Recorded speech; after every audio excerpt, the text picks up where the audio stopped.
السلام علیکم ورحمۃ اللہ وبرکاتہ۔ الحمدللہ رب العالمین والصلاة والسلام علی سید الانبیاء والمرسلین محمد وعلى آلہ واصحابہ اجمعین، اما بعد، قال اللہ تبارک وتعالی فی القرآن المجید والفرقان الحمید: اعوذ باللہ من الشیطان الرجیم، بسم اللہ الرحمن الرحیم۔ سبحان الذي اسرى بعبده ليلا من المسجد الحرام إلى المسجد الأقصى الذي باركنا حوله لنريه من آياتنا إنه هو السميع البصير۔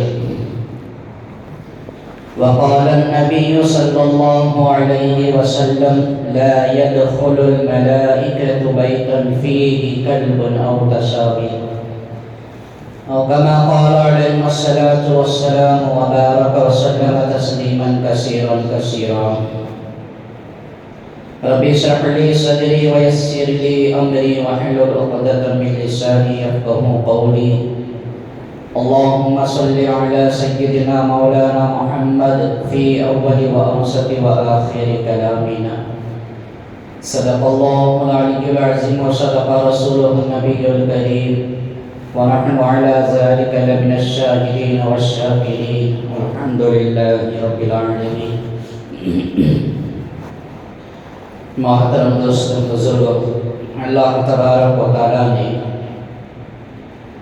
جتنے بھی انبیاء کرام کو دنیا میں نازل کیا، ان تمام انبیاء کرام علیہ الصلاۃ و تسلیم کو ایک طرح کی الگ الگ فضیلت عطا فرمائی، اور ایک ایک پیغمبر، ایک ایک نبی کو اللہ نے الگ الگ طرح کے معجزے عطا فرمائے، بے شمار بڑی بڑی نعمتوں سے مالا مال فرمائے۔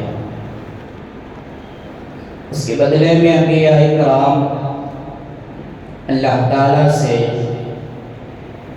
یہی یقین اور امید رکھتے تھے کہ اللہ ہی کی دین ہے، اس میں کوئی ہمارا کمال نہیں۔ ہر پیغمبر کی یہ شان ہے کہ جو کچھ بھی ان کے ساتھ معاملہ ہوتا وہ اللہ ہی کو ذمہ دار ٹھہراتے، اپنے اوپر کچھ نہیں یہ کہتے کہ اس میں میرا کمال ہے، یہ میری نبوت کی شان ہے، یہ میرے اعزاز کے واسطے مجھے بخشا گیا ہے، یا پھر یہ میری دین کی محنت اور فکر کا نتیجہ ہے۔ جتنے بھی انبیاء اللہ نے ایک ایک نبی کو الگ الگ شان، الگ الگ فضیلت اور الگ الگ معجزات سے نوازا گیا۔ بارہا ہم سنتے ہیں انبیاء کرام کے متعلق سے، انہی نعمتوں اور انہی معجزات اور انعامات اعزاز میں سے ایک سب سے بڑی عظیم نعمت اللہ کی قدرت کی طرف سے یہ بھی ہے کہ اللہ نے معراج بھی کرائی۔ ایک حضور صلی اللہ علیہ وسلم کو معراج نہیں ہوئی، کئی متفرق انبیاء کرام کو معراج ہوئی۔ حضرت موسیٰ علیہ السلام کو معراج، حضرت عیسیٰ علیہ السلام کو معراج ہوئی۔ کئی انبیاء کرام کو اللہ پاک نے معراج کرایا۔ جب آخر نمبر تھا جناب رسول اللہ صلی اللہ علیہ وسلم کا، تو آپ کو بھی اس اعزاز نعمت سے نوازا گیا، لیکن اس میں فرق الگ ہے۔ دوسرے اور نبیوں کی معراج میں حضور صلی اللہ علیہ وسلم کی معراج میں بہت زیادہ فرق ہے۔ لہذا ہمارے درمیان رجب کا مبارک مہینہ چل رہا ہے، کئی جو ہے تاریخی کتابوں کے تعلق سے یہ بات سامنے آتی ہے کہ رجب کے مہینے ہی میں حضور صلی اللہ علیہ وسلم کو معراج کرائی گئی۔ بہرحال جناب محمد رسول اللہ صلی اللہ علیہ وسلم کی معراج کا کچھ اور معاملہ و طریقہ ہی الگ تھا۔ حضرات مفسرین کرام فرماتے ہیں کہ جب حضرت موسیٰ علیہ السلام نے اللہ کے دیدار کا انہوں نے سوال کیا کہ باری تعالیٰ میں تجھے دیکھنا چاہتا ہوں، ایک مقدس وادی پر انہیں دعوت دی گئی، حضرت موسیٰ وہاں پر تشریف لے گئے، ایک جو ہے نور کی جھلک کو انہوں نے دیکھ کر جو بے ہوش ہو گئے، تاب نہ لا سکے۔ فرماتے ہیں کہ یہ حضرت موسیٰ علیہ السلام کی معراج ہے، بڑا آسانی کا معاملہ ہو گیا، یہ ان کی معراج تھی، ان کو اس میں معراج ہو گئی۔ جب عیسیٰ علیہ السلام کی ولادت ہوئی بغیر والد کے، بغیر باپ کے، تو فرماتے ہیں کہ جیسے ہی انہوں نے پیدا ہوئے ولادت کے فوری بعد بات کرنا شروع کر دی۔ یہ ان کی معراج، حضرت عیسیٰ علیہ السلام کی یہ معراج تھی کہ انہوں نے پیدا ہوئے لوگوں سے بات کرنا شروع کی، خود کی نبوت کی تعلیم وہ خود اپنی زبان سے بچپن ہی میں دے گئے۔ ابراہیم علیہ السلام کی معراج ہوئی، نمرود نے آگ میں ڈالا، کئی دن تک یا کئی عرصہ تک وہ آگ میں رہے، آگ کا ذرا بھی کوئی ان پر اثر نہیں ہوا، وہ گلے گلزار پھولوں کی باغ کی طرح ہو گئی، جنت کے باغوں میں سے ایک باغ کی طرح اس میں رہنے لگے۔ فرماتے کہ ان کی معراج اس طرح کی، تو معراج کی شان نرالی، سفر نرالا، اوقات نرالے، سب سے الگ شان والا پیغمبر اللہ نے فرمایا جبرائیل علیہ السلام سے کہ میرا محبوب حبیب ہے، یعنی یہ میرا رسول بھی ہے اور یہ میرا دوست بھی ہے۔ اس کا مقام ہی الگ ہے، اس کا مرتبہ ہی الگ ہے، اس کی شان ہی کچھ الگ نرالی ہے، اس لیے ان کا سفر اور ان کی معراج بھی کچھ الگ طریقے سے کیا جائے۔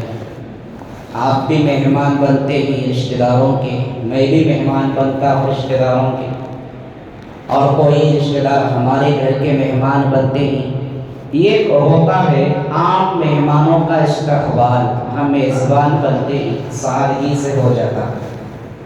کوئی بڑا آدمی ہے جس کی شان کچھ اور زیادہ ہے، خاندان والوں سے، رشتہ دار والوں سے، دوست و احباب سے، تو اس کا استقبال بھی اور اس کا ہمارے گھروں کے اندر مہمان نوازی کا انتظام بھی کچھ الگ طریقے سے ہوتا ہے کہ نہیں بھائی بہت سالہ کے بعد آئے، بڑے آدمی ہیں، بھاری آدمی ہیں، اچھے خاصے لوگ ہیں، اب ان کی مہمان نوازی کی ہمیں فکر ہوتی ہے، کئی طرح کے ہم انتظامات کرتے ہیں، معلوم ہوتا ہے کہ ان کی جو ہے قدر ہمارے نزدیک زیادہ ہے۔ یہاں قربان جائے اللہ تبارک و تعالی رسول اللہ صلی اللہ علیہ وسلم کی شان اور ان کی عظمت کی خود قدر اللہ رکھ رہا ہے، بلایا، پامال کیا، اگنور کیا، احساس کے بغیر اگر چھوڑا ہے تو وہ کام ہم کر رہے ہیں۔ ہمارے نبی کی شان ہمارے سامنے کچھ نہیں ہے، ان کی عزت، ان کا احترام، ان کا مقام، ان کا مرتبہ ہمارے سامنے کچھ بھی نہیں ہے، ہم کرتے ہی نہیں۔ اس کی تعلیم اللہ خود دے رہا ہے، اس معراج کے پورے واقعے ہم بارہا ہم سنتے ہوں گے، مقصد سننا نہیں ہے۔ جہاں اور طرح کے ہم غلطیاں نکالنے کی کوشش کرتے ہیں، وہاں قرآن اور حدیث کی روشنی میں جو بات ہمارے سامنے آتی ہے، اس سے ہمیں نصیحت اور عبرت کا سبق لینا ہے۔ حضور صلی اللہ علیہ وسلم کی معراج اور انبیاء سے الگ ہوئی 27 رجب پیر کی شب تھی۔ آپ اپنی چچا زاد بہن حضرت ام ہانی رضی اللہ تعالیٰ عنہ کے گھر پر آرام فرما رہے تھے۔ جبرائیل امین تشریف لائے۔ اب حضور صلی اللہ علیہ وسلم آرام کر رہے ہیں۔ روایت میں آتا ہے کہ جب بھی جبرائیل امین آتے حضور صلی اللہ علیہ وسلم آرام فرماتے ہوئے پاتے۔ کہا کہ اللہ پاک نے جبرائیل علیہ السلام سے کہ تو فرشتوں کا سردار ہے اور لاکھوں کروڑوں اربوں کروڑوں کے فرشتے تیرے ہاتھ کے نیچے، تو ان تمام کا سردار بڑا ہے، تیرے سے بڑا کوئی فرشتہ ہے ہی نہیں، لیکن میرا محبوب کا مرتبہ تجھ سے بھی زیادہ ہے۔ جب آرام کر رہے ہیں تو تیرا سر تاج، تیرا وہ سر لے جا کر میرے محبوب کے خدموں میں رکھ دے۔ کتنی بڑی شان اور مقام یہاں اللہ پاک خود فرشتے کے ذریعے نبی کے پاس بھیجوا رہے ہیں۔ یہ ہماری تعلیم ہے، یہ ہمارا سبق ہے۔ جبرائیل علیہ السلام آئے حضور صلی اللہ علیہ وسلم کے قدموں پر، آپ اپنے ہونٹ مبارک سے بوسہ دے رہے ہیں، تربوں کو چومتے ہی اللہ کے نبی اس سے ہوشیار ہو جاتے ہیں، سلام عرض کرتے ہیں کہ اللہ نے آپ کو دعوت دی ہے، عرش پر اللہ آپ کو بلا رہا ہے، آپ سفر کے لیے تیار ہو جائیں۔ اللہ کے نبی علیہ السلام وضو فرماتے ہیں، پھر آپ ارشاد فرماتے ہیں کہ اس کے بعد جبرائیل امین مجھ سے حرم پاک کے پاس لے کر گئے، خانہ کعبہ کے پاس لے گئے۔ وہاں پر پھر ایک طریقے سے میرے سینے کو چاک کیا گیا اور جو کچھ اپنے ساتھ میں لائے تھے میرے دل کو باہر نکالا گیا، دل کو اس کے اندر سے دھویا گیا، بہت ساری چیزیں دل میں بھر دی گئی، پھر سینے میں رکھ کر اسے برابر کر دیا۔ یہ سینے کو چاک کرنے والا معاملہ بچپن میں بھی ہوا تھا اور یہاں پر بھی ہوا۔ پوری زندگی میں حضور صلی اللہ علیہ وسلم کو یہ واقعہ 4 مرتبہ پیش آئے۔ آپ کے سینے کو چیرا گیا، دل کو باہر نکالا گیا، پھر رکھ کر کیا ہے برابر کر دیا۔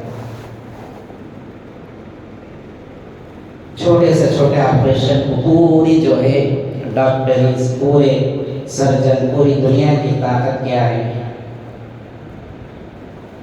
اس سے بے تحاشا لاغر ہو جاتی ہے۔ ان کی پوری کوشش، پوری ہمت، پوری قوت، پورے دماغ کے باوجود بھی کئی معاملات ایسے ہوتے ہیں کہ وہ ہار بیٹھ جاتے ہیں، ان کے بس کی بات نہیں ہوتی۔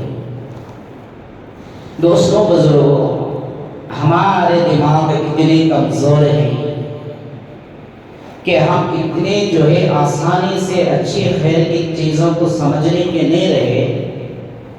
جب کوئی اس طرح کے معاملات پیش آتے ہیں تو مسلمان تسلیم کرنے کے بجائے، ماننے کے بجائے،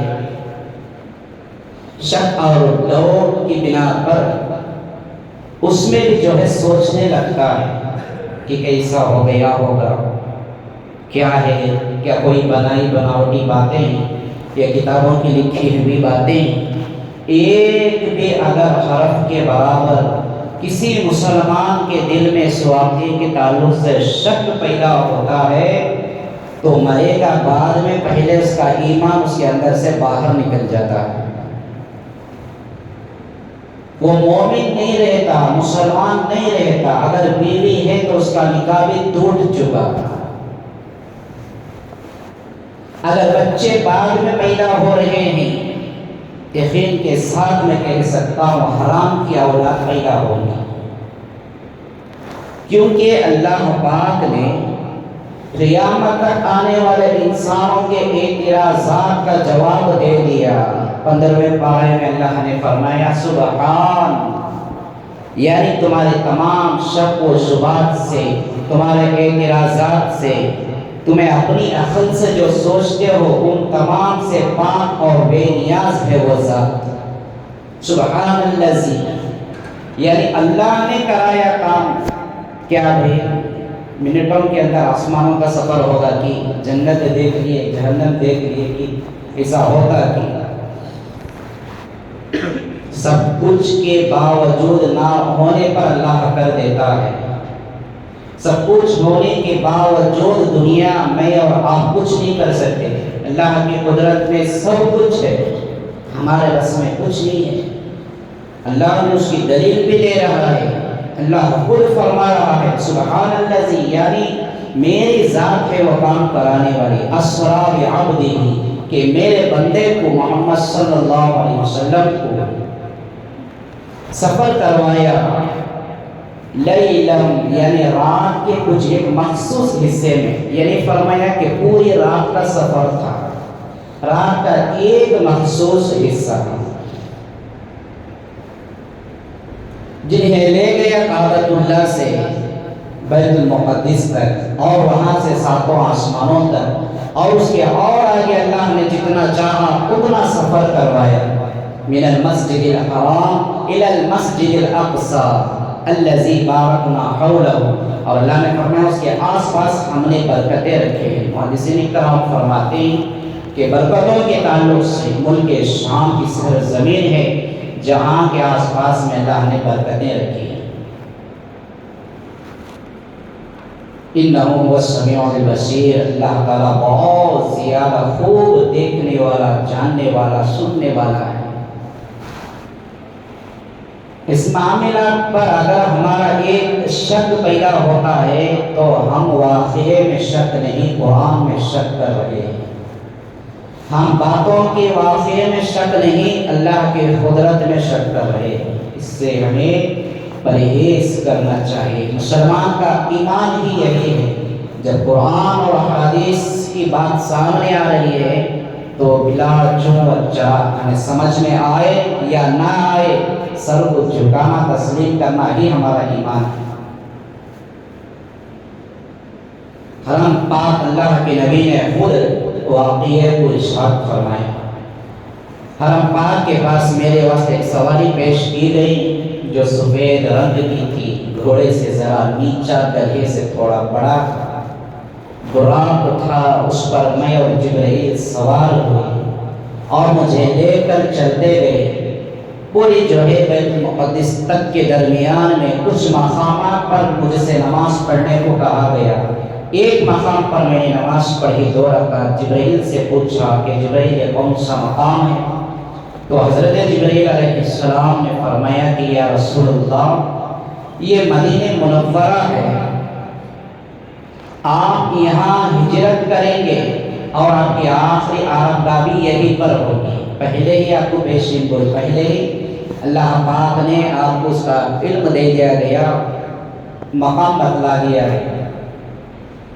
تو پھر آپ فرماتے ہیں کہ دوسرے پھر سے ہمارا سفر جاری تھا. ایک اور مقام پر جبرائیل نے کہا کہ یا رسول اللہ آپ یہاں پر اترے، یہاں 2 رکعت نماز پڑھیں. وہیں پر بھی میں نے 2 رکعت نماز پڑھی. پھر جبرائیل سے پوچھا کہ یہ کون سا مقام ہے؟ تو انہوں نے کہا کہ یہ بیت الحلم ہے جہاں پر حضرت عیسیٰ علیہ السلام کی پیدائش ہوئی تھی.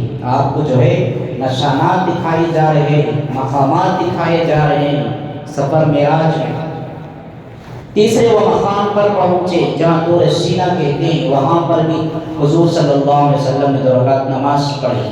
اور جبرائیل امین سے پوچھنے پر آپ نے فرمایا کہ یہ وہ مقام ہے جہاں اللہ تبارک و تعالیٰ نے حضرت موسیٰ علیہ السلام سے ہم کلام ہوا، یعنی بات چیت ہوا کرتی تھی. ایسے 3 مقامات پر حضور صلی اللہ علیہ وسلم نمازیں پڑھی. اتنا عالیشان سفر ہے. رہبر آپ کا جبرائیل ہے، میزبان آپ کا خدا ہے، مہمان جانے والا خاتم النبیین پیغمبر ہے. اس کے درمیان میں بھی آپ کو عبادت کرائی جا رہی ہے. مسلمان کی، آج کے مسلمان کی ان سے بھی کون سی بڑی شان ہو گئی معلوم نہیں. چھوٹے چھوٹے بہانوں میں ہم نمازوں کو غارت کر دیتے ہیں. ہمارا دین ہمارے اندر سے نکل چکا. خوشی کا موقع ہے، دین ہمیں یاد نہیں. غمی کا موقع ہے، وہاں ہمیں دین یاد نہیں. لین دین کا معاملہ ہے، وہاں ہمیں دین یاد نہیں. کسی بھی طرح کا کوئی بھی معاملہ ہو، نماز کا وقت گزر جا رہا ہے، معلوم ہو رہا ہے کہ یہ نماز کا وقت ہے اور نماز میری قضا ہو رہی ہے، اس وقت بھی ہمیں احساس ہو رہی ہے تو ہونے دو، پہلے اپنا کام نپٹا لیں۔ کیا سمجھتے ہیں ہم عبادتیں اور دین کے اعمال کو، جبکہ اللہ نے خود حضور صلی اللہ علیہ وسلم کو کھلی کامیابی دے دی، بخشی بخشائی آپ کو سند کے ساتھ چھوڑ دیا تھا، اس کے باوجود بھی حضور صلی اللہ علیہ وسلم کو شکرانے کے طور پر نمازیں پڑھائی جا رہی ہیں۔ تو دوستوں بزرگوں، جب اللہ کے نبی علیہ السلام کی یہ حالت ہے، آپ کا یہ حال ہے، تو پھر ہماری حالت کیسی ہونی چاہیے؟ ہمیں خود غور کرنے کی ضرورت ہے، کیونکہ اس پیغمبر کے صدقے میں ہمیں سب کچھ ملا، دین بھی ملا، دنیا بھی ملی، زندگی ملی، عزتیں ملی، ہماری شانسیں ملی، سب کچھ حضور کی صدقے میں ہمیں ملا۔ تو آپ علیہ السلام و تسلیم نے فرمایا، یہاں تک بیت المقدس مسجد اقصی ہم پہنچے، میری سواری کو وہاں پر باندھا گیا جہاں پر اور انبیاء اکرام اپنے سواریوں کو باندھا کرتے تھے، بندھے ہوئے تھے، حضور کی سواری کو بھی باندھا گیا۔ تو پھر آپ نے ارشاد فرمایا، جب مسجد میں ہم داخل ہوئے تو پہلے ہی سے لوگوں کا ہجوم بھرا ہوا مسجد اقصی میں، ساری مسجد جو ہے لوگوں سے بھری ہوئی ہے۔ جبرائیل امین علیہ السلام لے کر مجھے آگے مصلی کے پاس لے کر گئے، اس یہاں پر حضور اکرم صلی اللہ علیہ وسلم کی شان کو سامنے رکھتے ہوئے، آپ کے مقام کو سامنے رکھتے ہوئے حضرات علماء اعظام نے ایک نقطہ یہاں پر ارشاد فرمایا کہ وہاں تمام انبیاء رشک کرتے ہوں گے، ہر نبی سوچتے ہوں گے کہ میں آدم ہوں، میں شیش ہوں، میں ادریس ہوں، میں نوح ہوں، میں لوط ہوں، میں داؤد سلیمان ہوں، ابراہیم اور اسماعیل ہوں، موسیٰ اور عیسیٰ، جلیل القدر ہم پیغمبر، کہ آج کی شام یہ نرالی ہوگی کہ تمام انبیاء کی میں امامت کر سکوں، میں نماز پڑھا سکوں۔ ہر نبی یہی سوچتے ہوں گے، ہر نبی کا یہ خیال رہا ہوگا کہ کتنی بڑی عظمت کی بات ہوگی کہ انبیاء کی امامت کرے۔ جبرائیل امین علیہ السلام سارے جو ہے لوگوں سے درمیان سے نکل کر آتے ہوئے اللہ کے نبی علیہ السلام کا ہاتھ مبارک پکڑ کر آگے بڑھاتے ہیں، یا رسول اللہ آپ آگے جائیں، آپ نماز پڑھائیں۔ سب نبی کہاں ہو گئے؟ سب پیچھے ہو گئے۔ الگ الگ فضیلت ہے، سب نبی شان والے ہیں، سب نبیوں کا مقام مرتبہ الگ الگ ہے، لیکن وہاں پر جمع کر اللہ تبارک و تعالیٰ نے اس بات کی تعلیم دی کہ تمام انبیاء کے یہ امام ہیں۔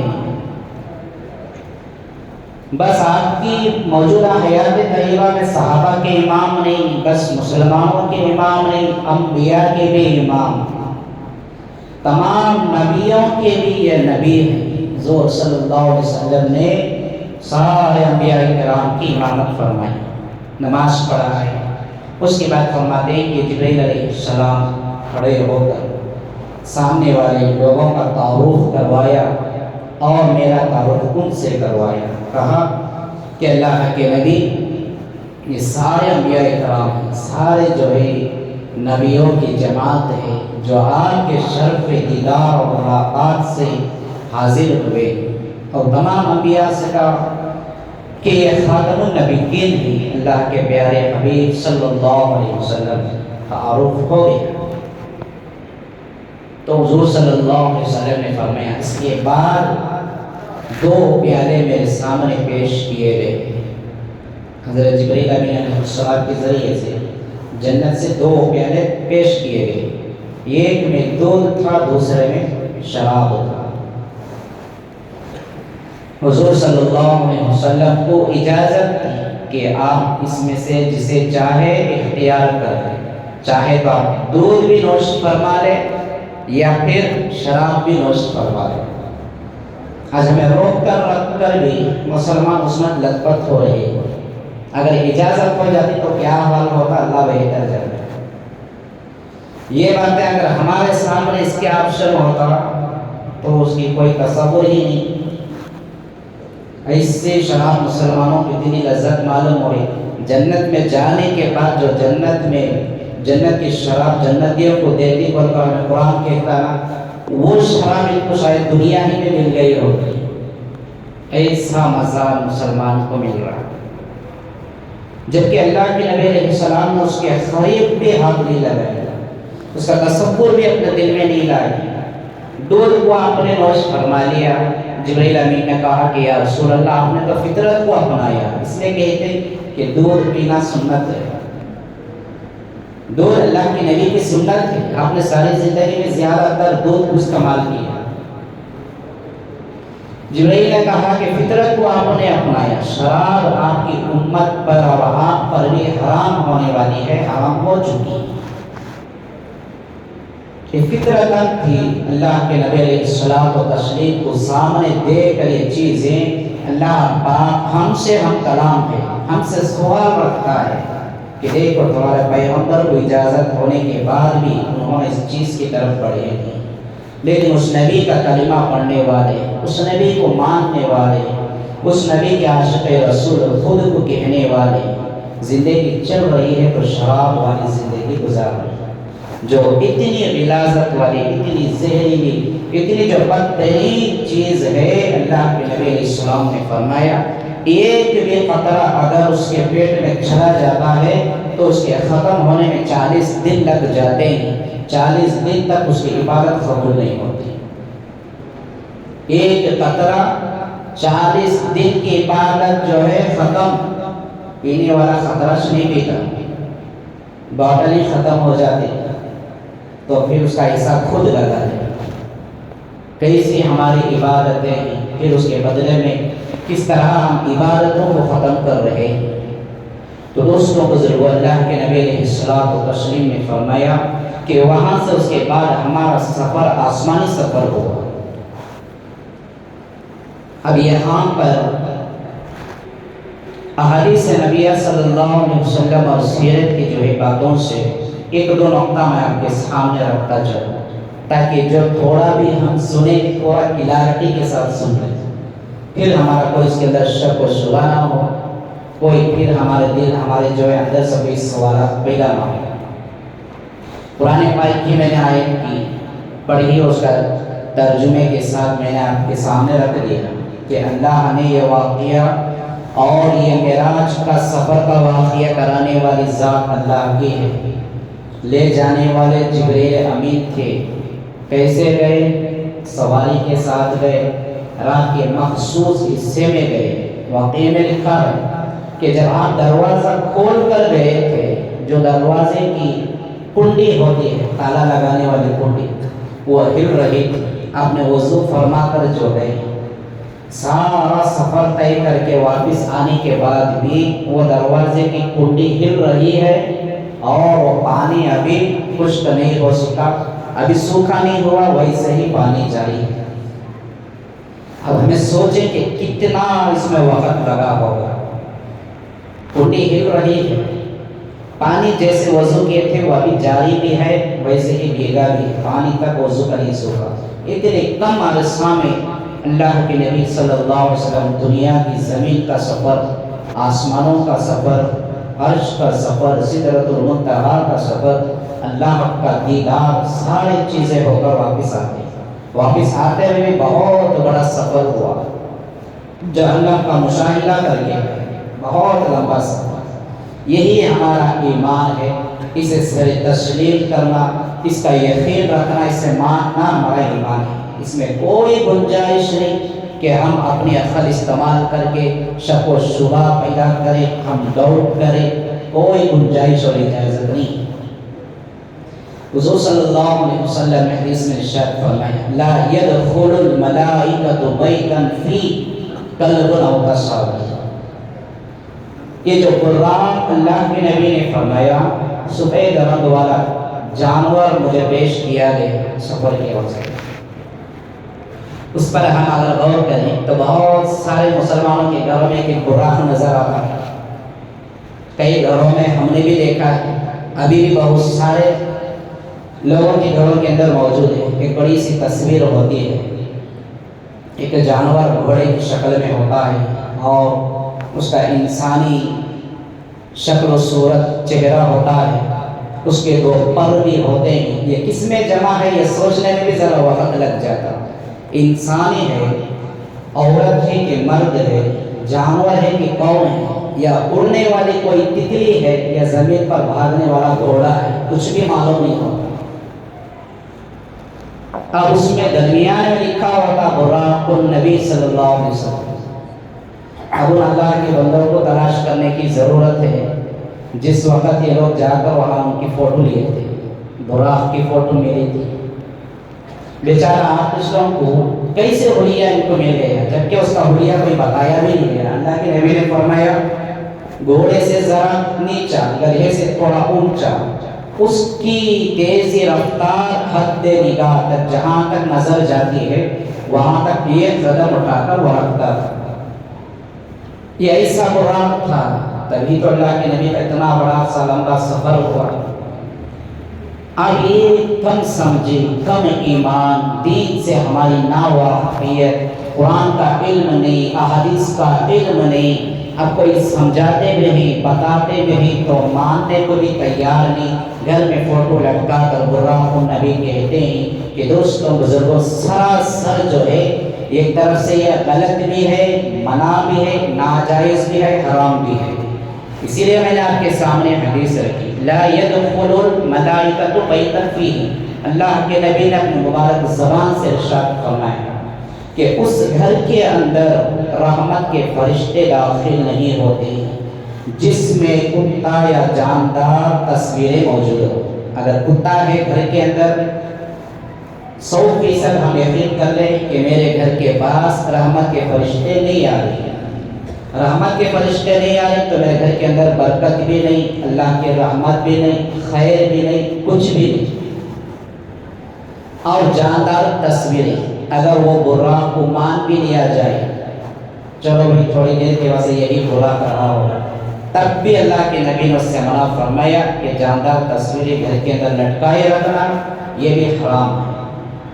اللہ کے رحمت کے فرشتے داخل نہیں ہوتے۔ ایک بات ہمیں یہاں سمجھ میں آئی، سراسر جو ہے یہ جھوٹی تصویر ہے، یہ رکھنا بھی اس پر، یہ سمجھنا کہ یہی براق یہی سفر میں حضور صلی اللہ علیہ وسلم کا جانور تھا، یہ سمجھنا بھی بالکل ہمیں ایمان سے خالی رہنے، اور یہ عمل جو ہے بدعت اور خرافت والا عمل ہمیں معلوم ہوتا ہے۔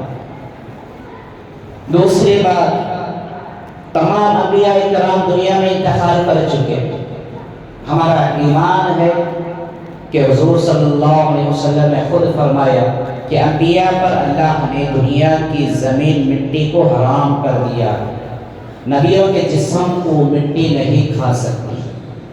ظاہری وہ پردہ کر چکے ہیں لیکن اپنے اپنے خبروں کے اندر زندہ کا حیات ہمیں نظر نہیں آتے، وہ ہماری دنیا میں نہیں ہے لیکن الگ دنیا میں، قبر کی دنیا میں زندہ موجود ہے۔ اب یہ بھی ہمارا سوال پیدا ہوگا کہ جو مسجد اقصی میں انبیاء کرام آئے تھے کیا اصلی جسمانی، اصلی جسم کے ساتھ آئے تھے یا پھر مثالی طور پر؟ اللہ نے کہا، اللہ کی نبی نے کہا کہ تمام انبیاء کرام مسجد اقصی میں موجود تھے، میں نے ان کی امامت کی۔ اسی کو مان لینا ہمارا ایمان ہے۔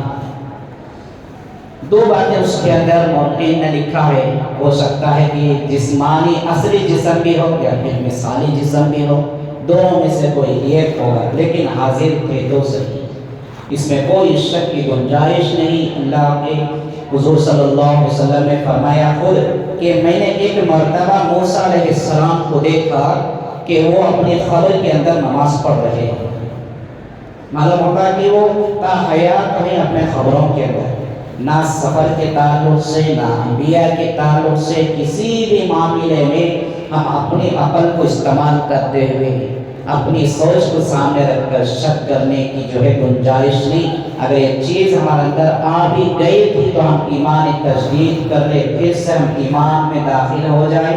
اگر یہ پیدا ہوتے ہیں تو یقین کر لیں کہ ہم ایمان سے ہاتھ دھو بیٹھتے ہیں۔ رہی بات حدیث کی روشنی میں شب معراج کے متعلق سے، الگ الگ روایتیں جو ہمارا مشہور معاملہ چل رہا ہے رجب کی 27 تاریخ کو یہ بہت بڑا انتظام کر بیٹھتے ہیں، مسجدوں کو سجاؤ، مسجدوں میں رات بھر جاگو، عبادتیں کرو، یہ ساری چیزوں کو ہم نے ایک زیادہ بڑھاوا دیا ہے، اس کی حقیقت سے کچھ ہی زیادہ دیا ہے۔ ایک روایت ملتی ہے حضور صلی اللہ علیہ وسلم پہ جو سفر پیش آیا ربیع الاول کے مہینے میں، دوسری ایک روایت میں ہے کہ رجب کے مہینے میں، ایک الگ روایت ہے کہ 5 نبی سن حضور صلی اللہ علیہ وسلم کو نبوت ملنے کے 5ویں سال، کوئی ٹھیس ثبوت اور حدیث میں یہی صحیح ثبوت نہیں کہ رجب کی 27 ہی رات وہ ہے جس میں حضور صلی اللہ علیہ وسلم معراج کرے اور نماز کا تحفہ اسی میں ملا، کوئی صحیح سند اور حدیث اس کی نہیں ہے۔ لیکن جب مان بھی لیا جائے 5 سن نبوت میں آپ کو معراج کرائی گئی، نبوت کی زندگی کتنے سال کی حضور صلی اللہ علیہ وسلم کی؟ 23 سالہ زندگی، 5 سال میں آپ کو سفر ہوا، اس کے بعد کی زندگی کا حساب لگائیں تو 18 مرتبہ 18 سال حضور کی زندگی موجود ہے، 18 مرتبہ رجب کا مہینہ حضور صلی اللہ علیہ وسلم کی زندگی میں آیا۔ کہیں ہمیں حدیث میں نہیں ملتا کہ ہر رجب کے مہینے کی 27 تاریخ کو حضور صلی اللہ علیہ وسلم نے رات میں جاگنے کا، نماز پڑھنے کا حکم دیا ہو، یا پھر نبی کے بعد صحابہ نے یہ کام کیا ہو، یا صحابہ کے بعد کسی اللہ کے بزرگ ولی نے یہ کام کیا ہو۔ نہ تو حضور کی طرف سے حکم اور تعلیم ہے، اور نہ قرآن کے اندر کوئی اس کا حکم ہے، اور نہ صحابہ اولیاء کی زندگی ہے۔ معلوم ہوا اس بات کا اصل مقصد میں یہ بتانا چاہتا ہوں، شب معراج کی رات جاگنا، عبادتیں کرنا، خرافات میں ملوث ہونا، مساجد کو سنوارنا، اسے بڑی اہمیت کے حامل سمجھنا، شب قدر شب برات سے بڑھ کر اسے مقام دینا، یہ دین کے اندر کوئی اصل اس کا تعلق نہیں ہے، ٹھیس ثبوت نہیں ہے، یہ بدعت ہے، خطأً بدعت ہے۔ عبادت کرنا بدعت کیا؟ عبادت کرنا بدعت نہیں ہے۔ اللہ کے نبی نے فجر کی 2 ہی رکعت سنت پڑھی، ہمیں 2 پڑھنا چاہیے۔ عبادت نے میرے پاس وقت ہے، مجھے عبادت کا زیادہ شوق ہے، میں 3 یا 4 پڑھ لیتا ہوں، بولے تو نے گناہ کیا، عبادت نہیں، اس نے گناہ کیا۔ جمعہ کی 2 رکعت فرض ہے، میری جماعت چھوڑ گئی، 2 ایکسٹرا پڑھ لیتا ہوں، میں 4 پڑھ لیتا ہوں، بولے تو جمعہ ادا نہیں ہوتا۔ سنت دین کہتے ہیں سنت پر عمل کرنے کو، بدعت پر چلنے کو دین نہیں کہتے، بے دین کہتے ہیں یا پھر جاہل کہتے ہیں۔ اگر دولت مند ہیں، دنیا کی تعلیم والے ہیں، اس کا مطلب یہ نہیں کہ یہ دیندار بھی ہیں، دین سے خالی رہتے ہیں، دین کے علم دینی مسائل سے خالی رہتے ہیں، اس میں پڑھ کر خرافات اور بے دینی اور بدعات کو رائج کرتے ہیں۔ اب انہوں کر رہی نا، وہ مسجد میں ایسا ہو رہا ہے، یہاں نہیں کر رہی، انہوں کر رہی، انہوں کر رہی۔